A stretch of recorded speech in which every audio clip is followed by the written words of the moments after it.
வணக்கம் அன்பு சொந்தங்களே. ஆரம்பித்தாங்க மாதிரி தமிழகத்தில் பார்த்திங்கன்னா இடைநிலை ஆசிரியர்கள் போராட்டம் 2 3 நாளாக நடத்திட்டு இருக்காங்க. கடந்த ஒரு சில வாரங்களுக்கு முன்னாக செவிலியர்கள் போராட்டம் நடத்தினாங்க. போராட்டம் நடத்திய பிறகு அவங்களுக்கு பணி நிரந்தரம் அனுமதி ஆணை வழங்கியிருக்காங்க. இந்த சூழ்நிலையை பயன்படுத்தி சம வேலை சம்பளம் அப்படிங்கிற மாதிரி இப்போ ஆசிரியர்கள்லாம் இடைநிலை ஆசிரியர்கள்லாம் போராட்டம் பண்ணுறாங்க.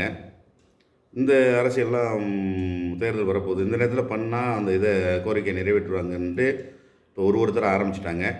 இன்னொன்று முக்கியமாக சொல்ல போனாக்க, அந்த பஸ் டிரைவர்லாம் ஸ்ட்ரைக் பண்ணாங்க. அப்போ நிறையா டிரைவர்கள் ப்ரைவேட் டிரைவரை போட்டு அரசு பேருந்து இயக்குனாங்க. அதே மாதிரி இப்போ பெண் பிள்ளைகளை படிக்க வைக்கணுங்கிறதுக்காக ஏதோ ஒரு டிகிரி படிக்கிறது தான் நிறைய பேர் என்ன இந்த டீச்சருக்கு நிறைய இப்போ டீச்சர் படிப்பு படிச்சுட்டு நிறைய பேர் இருக்காங்க. பார்த்துங்க, அவ்வளோதான் சொல்ல முடியும். நிறைய பேர் பார்த்திங்கன்னா எல்லாம் டிகிரி பிஏ பிஎட் முடிச்சுட்டு ஸ்கூலில் ப்ரைவேட்டாக அதாவது பகுதி நேர சம்பளமாக அரசாங்கம் கொடுக்குற ஒரு பகுதி நேர சம்பளமாக வாங்கிட்டு நிறைய பேர் அரசு பள்ளியிலையும் வேலை பார்த்துட்ருக்காங்க. ப்ரைவேட் ஸ்கூலில் பார்த்திங்கன்னா 10 டீச்சர் வேக்கண்ட்னா 25 டீச்சர் போய் அவங்களுடைய இதை கொடுக்குறாங்க, பயோடாட்டா கொடுக்குறாங்க. அதனால் நீங்கள் இந்த நேரத்தில் போராட்டம் பண்ணிக்கிட்டு இருக்கீங்க.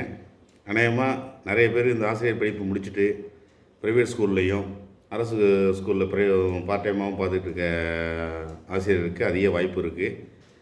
அதனால் ஆசிரியருக்கு நல்ல பெரிய சம்பளம் தானே எல்லாம் சொல்லிக்கிறாங்க, அப்படி தெரியாது. இருந்தாலும் இந்த நேரத்தில் நீங்கள் நல்ல லீவ் டயத்தில் போராட்டம் பண்ணுறீங்க, அது கொஞ்சம் மனசுக்கு ரொம்ப சந்தோஷமாக இருக்குது. பார்த்துக்குங்க, உங்கள் வேக்கண்ட்டு நீங்கள் போராட்டம் பண்ண பார்த்தீங்கன்னா இவங்களுக்கெல்லாம் ஒரு வாய்ப்பு இருக்குமோன்னு நான் நினைக்கிறேன். நன்றி.